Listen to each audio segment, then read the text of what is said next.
Bonjour à tous, mon nom est François Letarte. Bienvenue sur ma chaîne JDRD30, une chaîne une chaîne consacrée aux jeux de rôle sur table. Hein? Bon, alors, vidéo réponse à Atomic Fusion. Bruno, roleplay ou fun? Oui, j'ai réussi à avoir cette vidéo-là. Donc, ça vous tente de voir la vidéo, le lien est en bas. Très intéressant. Ça démontre une situation qu'on peut voir dans les jeux de rôle. Fait que, voilà, j'ai de quoi dire là-dessus. On va voir ce que ça va donner. Sa vidéo, si je peux résumer un peu ce que ça raconte, c'est qu'il raconte une situation il prend par exemple une situation dans laquelle il était joueur il y a de cela très très longtemps. Dans lequel il y avait un personnage qui est arrivé dans une partie avec un personnage qui venait d'un autre jeu.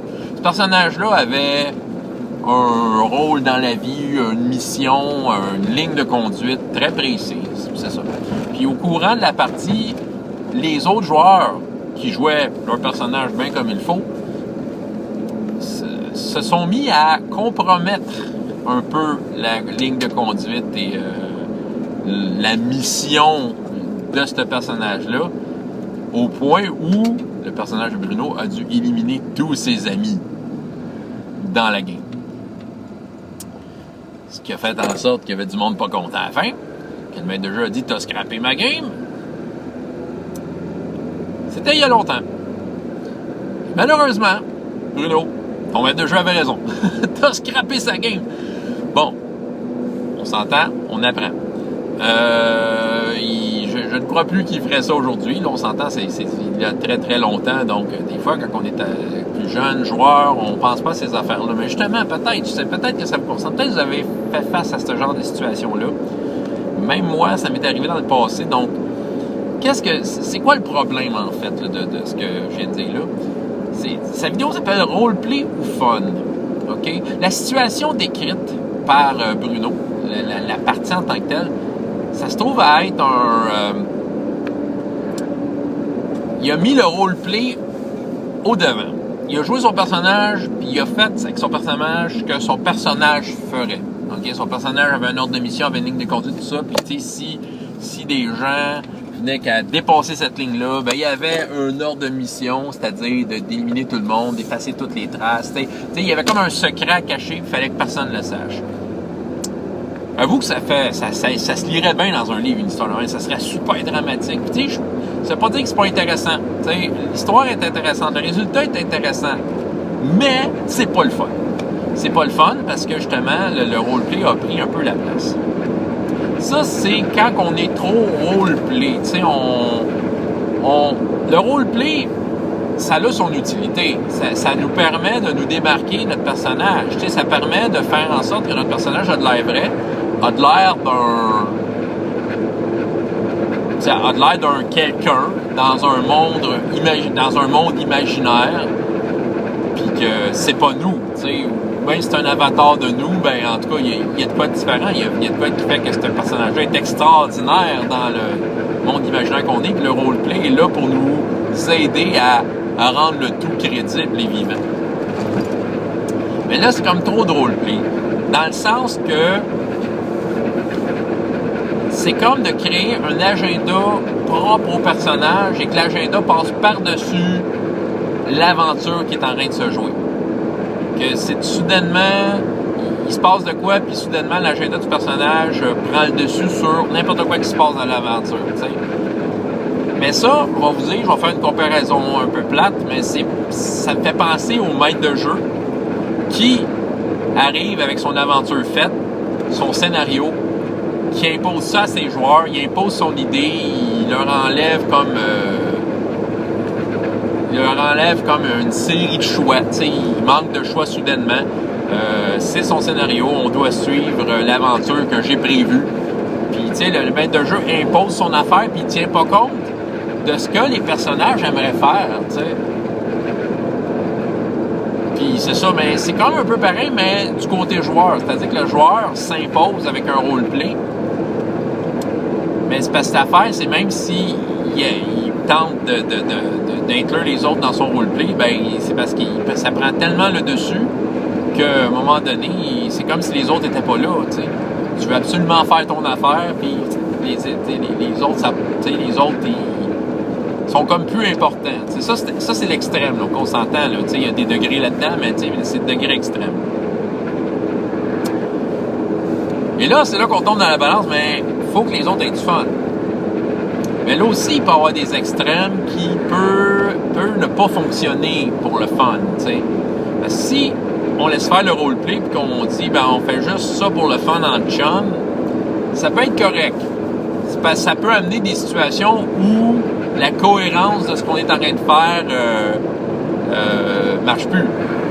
T'sais, à un moment donné, c'est comme ça peut facilement tomber dans la parodie. Je ne veux pas dire que ça va le faire, là, mais tu sais, c'est ça. J'ai déjà joué dans des parties où le monde, il voulait juste s'éclater. Puis on jouait à Call of Cthulhu, mais oublie ça, là. Il n'y a rien qui ressemblait à Call of Cthulhu, là. C'était juste une gang de clowns dans les années 20, là. Tu sais, c'est ça marchait pas, là. C'était rendu parodique parce qu'on était là pour avoir du fun en chum, puis on riait, puis c'est ça. Mais ça dépend. Tu sais, je veux dire, si la table accepte que la cohérence ne soit pas respectée de ce qu'on est en train de faire, c'est correct d'avoir du fun aussi. Là, je veux dire, on n'a pas à juger de ça, on n'a pas à dire que c'est pas correct. T'sais. Mais je crois que la moyenne des tables de jeux de rôle, ce que le monde cherche, c'est un peu un bon mix entre les deux. On commence par avoir... on commence par avoir... Excusez.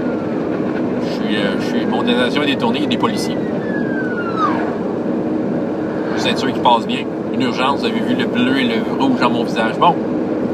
Ça prend un équilibre, OK? Ça prend un roleplay fort, à mon avis. Mais un roleplay qui inclut les autres. Et c'est là que le plaisir peut embarquer. Il faut jouer en fonction des autres. C'est comme conduire, justement, comme qu'est-ce que je fais. Il faut conduire en fonction des autres qui sont sur la route, tu sais. Vous voyez, là c'est ça. J'ai un camion qui arrête devant moi présentement. Je ralentis. Vous comprenez? On laisse passer les gens, on est poli. C'est un peu pareil. C'est comme une équipe de hockey qui se fait des passes pour faire des meilleurs buts. C'est ça. Fait que, tu peux l'avoir, ton personnage, au concept fort. Mais il faut que tu penses à ce que les autres font. OK. Comment ils sont? C'est ça. Faut pas que le roleplay prenne le dessus. J'ai peut-être des suggestions de même que je lance dans les airs. Mettons que je prends le personnage de Bruno. Moi, en tout cas, un joueur m'arriverait avec un concept de même, là. Moi, il y aurait des signaux d'alarme qui sonneraient dans ma tête. Là. Il y aurait une alarme parce que je dirais, ce personnage-là va foutre le trouble dans le groupe. C'est clair. Donc, qu'est-ce qu'on doit faire? J'aurais une discussion avec le joueur. Tu sais, tentant de savoir, mais qui il est, pourquoi il fait telle affaire, qu'est-ce qui arrive si on dépasse telle limite, tu sais. Puis, tu sais, peut-être le faire réaliser que, tu sais, OK, ton option, c'est de tuer tout le monde si telle affaire arrive. Tu sais, ça va être déplaisant, là, pour les autres. Fait que là, tu sais, c'est peut-être trouver des compromis, des bons compromis, mais qui ne compromettent pas ce personnage-là. Ou qui le compromettent, mais d'une façon plaisante. Je pourrais suggérer qu'il y ait, en partant, un lien fort avec un des personnages qui est autour de la table. Un membre de la famille, quelqu'un pour qui il pourrait avoir un attachement, une certaine affection. Ce qui fait que ça remettrait peut-être en question son ordre de mission. Tu sais, dire, elle, je l'aime bien, je la tuerai pas, je vais tuer les autres. Mais si je tue les autres, elle m'aimera plus. Fait que, tu sais, vous comprenez, là, ça le met dans l'eau chaude. C'est intéressant, ça crée des conflits entre personnages. Ça fait comme dans les films, qu'on a du fun. Ça pourrait être d'avoir un objectif commun qui est plus fort que son ordre de mission. OK?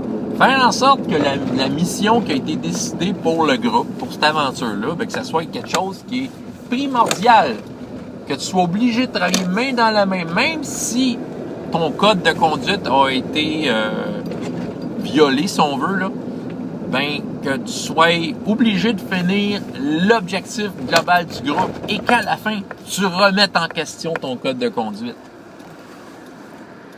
Tu sais, il y aurait moyen de passer ça de même dans l'histoire. Puis là, tu sais, une prise de conscience, discussion de personnage. Puis peut-être, justement, arriver aux fameuses scènes où il faut qu'il en tue un de ses amis, mais qu'il y ait une conversation. Puis, tu sais, voilà, tu sais, il y a moyen de faire de quoi qui augmente le dramatique de l'affaire. Puis, tu sais, ça fait des scènes mémorables.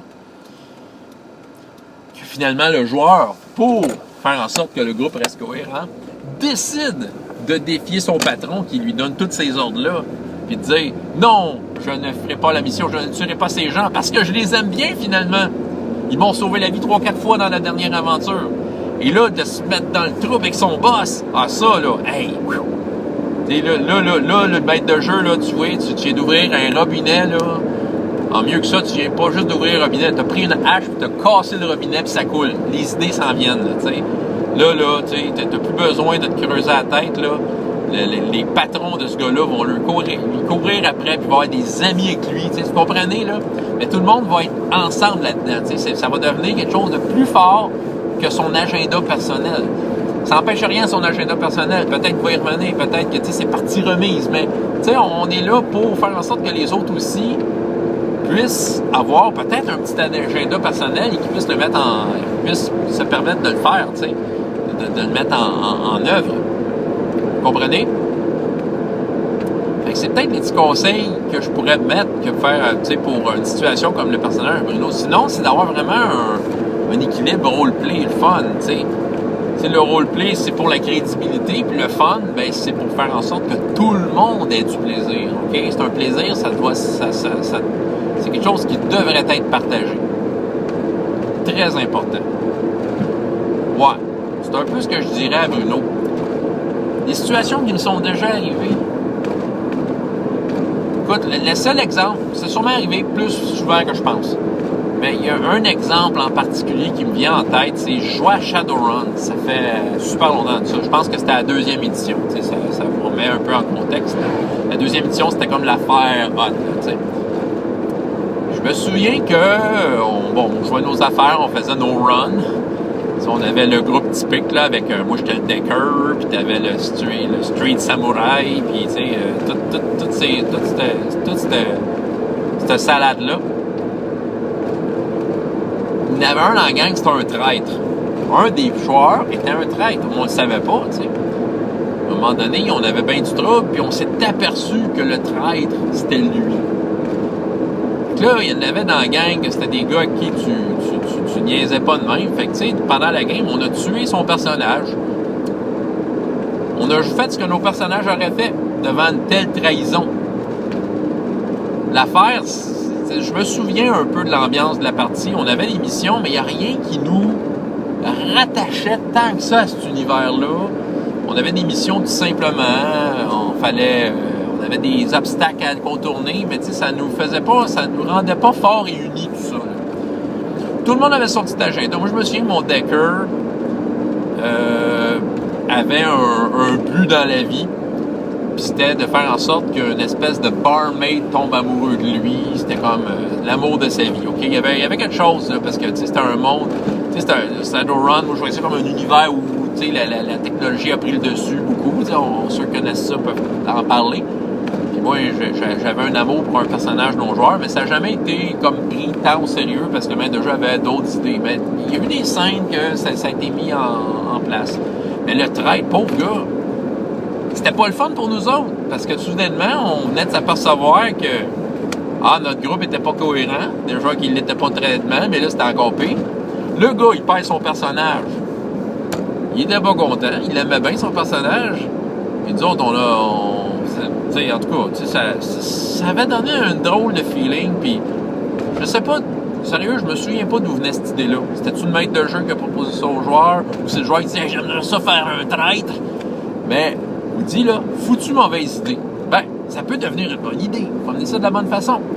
Est-ce qu'il y a de quoi qui nous rattache ensemble? Un but commun qui est plus fort que le fait que le gars c'est un traître, qui fait en sorte qu'avant de le tirer, qu'on se rappelle tous des bons coups qu'on a fait ensemble, que tu sais qu'on hésite, puis que là, ça se développe vers un genre de roleplay, une conversation entre les personnages qui remet en question un peu tout ça, puis qui fait en sorte que ça va être mémorable. Il y a un traître qui va se repentir plus tard. Tu sais, ça se peut, là. Du monde méchant qui deviennent des bons. On voit ça dans la lutte à tout bout de champ. Et le contraire aussi. Et on les aime, nos lutteurs. On les trouve intéressants, on les trouve divertissants. Ben, c'est ça. Vous comprenez? Ça aurait pu marcher. Voilà. Mais le traître avait un agenda.